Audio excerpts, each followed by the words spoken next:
Today is April 11th. Welcome to Big Book Daily. My name is Rob. I am an alcoholic. It is a thrill, honor, and joy to be here with you today as we journey through the Big Book of Alcoholics Anonymous and the 12 Steps and 12 Traditions. Today at the Big Book, we are completing Chapter 6 into action. We'll be reading page 88.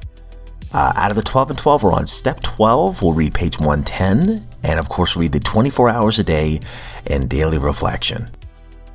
So with that, hope y'all are doing well this beautiful Saturday morning. Hey, it's raining right now, but it's still beautiful. And we must need the rain. But it's Saturday morning. Remember, school when we were kids was like miles away. Saturday morning cartoons were on. I was a huge Ninja Turtle guy growing up. And then X-Men, I remember when that would come on Saturday mornings, and that iconic theme song, Spider-Man. And then a giant bowl of cereal. Waffle Crisp was one of my things, and what was the other one? Of course, Cinnamon Toast Crunch. That's still my thing now. I gotta watch that. So many others. Lucky Charms. Oh, I could go on and on. But Saturday mornings are always a fun time. And even as an adult, as a budding 40-year-old, Saturday mornings are exciting. But anyway, let's go ahead and get to the good stuff. I need to stop.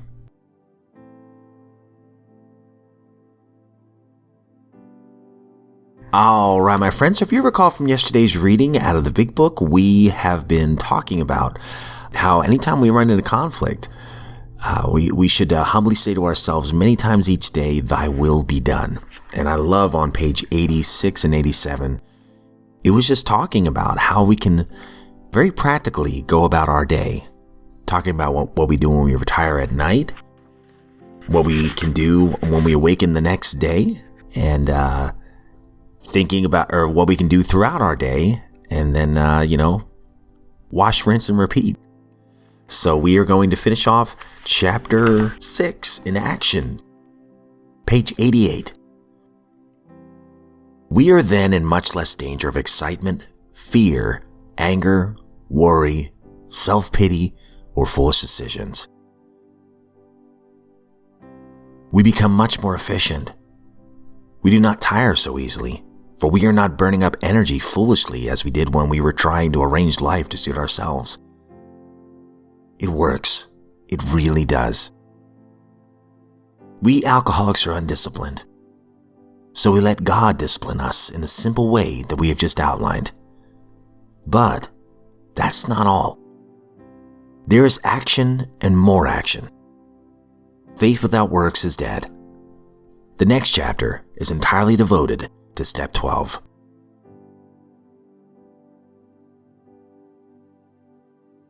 Out of the 12 and 12, we're on Step 12. Having had a spiritual awakening as the result of these steps, we try to carry this message to alcoholics and practice these principles in all our affairs. And we are on page 110 today. Practically every AA member declares that no satisfaction has been deeper and no joy greater than in a 12-step job well done.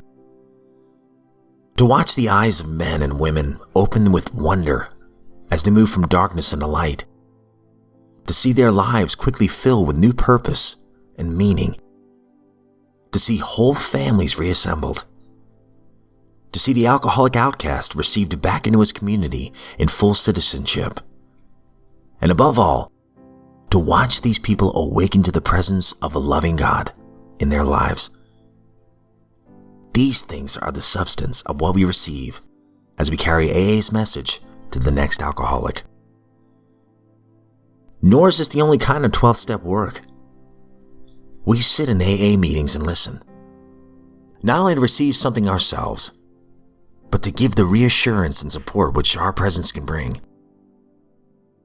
If our turn comes to speak at a meeting, we again try to carry AA's message. Whether our audience is one or many, it is still 12-step work. There are many opportunities, even for those of us who feel unable to speak at meetings or who are so situated that we cannot do much face-to-face 12th-step work. We can be the ones who take on the unspectacular but important tasks that make good 12th-step work possible. perhaps arranging for the coffee and cake after the meetings, where so many skeptical, suspicious newcomers have found confidence and comfort in the laughter and talk. This is 12th step work in the very best sense of the word. Freely ye have received, freely give is the core of this part of step 12.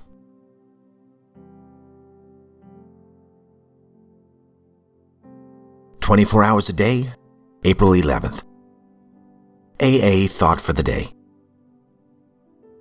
In the alcoholic world, one drink always leads to another, and you can't stop until you're paralyzed. And the next morning, it begins all over again. You eventually land in a hospital or jail. You lose your job. Your home is broken up. You're always in a mess. You're on the merry-go-round and you can't get off. You're in a squirrel cage and you can't get out. Am I convinced that the alcoholic world is not a pleasant place for me to live in? Meditation for the day. I must learn to accept self-discipline. I must try never to yield one point that I have already won. I must not let myself go into resentments, hate, fear, pride, lust, or gossip. Even if the discipline keeps me separated from some people who are without discipline, nevertheless, I'll carry on. I may have different ways and a different standard of living than some others. I may be moved to act by different motives than some people. But I will try to live the way that I believe God wants me to live, no matter what others say.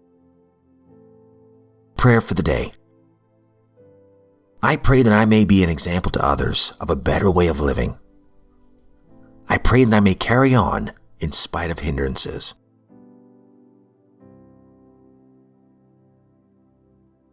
Daily Reflection, April 11th. A word to drop, blame. To see how erratic emotions victimized us often took a long time. We could perceive them quickly in others, but slowly in ourselves. First of all, we had to admit that we had many of these defects, even though such disclosures were painful and humiliating. Where other people were concerned, we had to drop the word blame from our speech and thought. 12 Steps and 12 Traditions, page 47. When I did my 4th step, following the Big Book guidelines, I noticed that my grudge list was filled with my prejudices and my blaming of others for my not being able to succeed and live up to my potential. I also discovered that I felt different because I was black. As I continued to work on the step, I learned that I had always drunk to rid myself of those feelings. It was only when I sobered up and worked on my inventory that I could no longer blame anyone.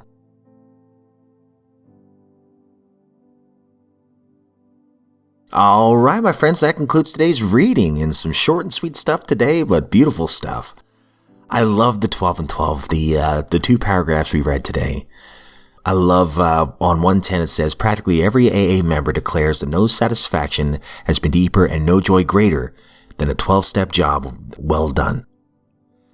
You know, I've definitely had a mixed experience sponsoring, but what's so exciting is when you see the light come back on in people's eyes.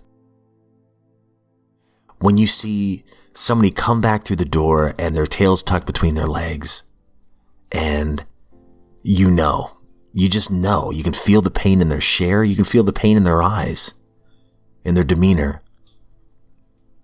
And it's the pain that we felt, that I felt when I walked through the door. I know what that pain's like. And I've been where they're at. And then they keep coming back. And then they start putting in some work and getting honest, rigorously honest with themselves. You see them become more open-minded and willing. And as time passes and they go through the steps, you see the light return to their eyes. There's a woman I'm instantly reminded of. I can't say her name for anonymity's sake, but she is somebody I truly look up to. She's in her 60s, maybe 70s now. And when she first came in, I'd say probably at this point, maybe a little over a year ago, maybe 2 years ago, maybe, she was distraught. She lost her husband. She was drinking every day, isolating. But then she kept coming back. And the light slowly returned back to her eyes. She started sharing more. She started working the steps. I believe she got a sponsor right away, which is better than I did. But, fast forward 2 years after she's gone through the steps, every time she shares, there's so much wisdom pouring out of her based on experience and based on the spiritual awakening that she's had. Thanks to these steps, you see the joy come back and the peace. And now she says she doesn't isolate anymore. She's perfectly happy and content with being alone sometimes. She talks about, how she'll just sit on the back porch and just enjoy the birds and the beautiful woods beyond. And now she leads a women's group in our church. It's beautiful. It is truly beautiful to see the light come back on. And then the second paragraph, real quick, on 110. Sure, sponsoring, yeah, that's a big part of step 12. But there's so many other parts of step 12 as well. We sit in AA meetings and listen, not only to receive something ourselves, but to give the reassurance and support which our presence can bring. So the ministry of presence, that's one. Showing up for those in need. And then also sharing, that's another. If our turn comes to speak at a meeting, we again try to carry AA's message. So sharing the solution or our experience. Whether our audience is one or many, it is still 12-step work. There are many opportunities even for those of us who feel unable to speak at meetings or we can't do face-to-face 12-step work. We can be the ones with the unspectacular but important task of making the 12-step work possible, whether we're the ones who line up the chairs every day, arranging the coffee and the cake after meetings, welcoming the newcomer. This is all 12-step work. Anytime we could be of service to somebody else, the next suffering alcoholic, and anybody else in our little bubble, that is amazing 12-step work. So, I think I'm reminded today to simply show up. Sometimes I'm ashamed to admit this, but I am guilty of putting other things before the meeting. I'm a family man, and my kiddos, they have some obligations, but I'm also, if I'm being honest, there are some days after the job, and I put out fires all day long. The last thing I want to do is go back out to a meeting, but it's imperative for me. And it's funny because every time I go, I get something out of the meeting and I'm able to be of service to somebody else. Every single time. I've never been to a meeting where I thought to myself afterwards, oh, that was a waste of time. Now, I have friends who say they have, and they kind of chuckle when I say that. But at least for me, that's been the case. I always hear something I needed to hear. And one thing I heard recently is to meet people where they are. To remember, who it is we're working with sometimes, and to meet people where they are. And I just think that's beautiful.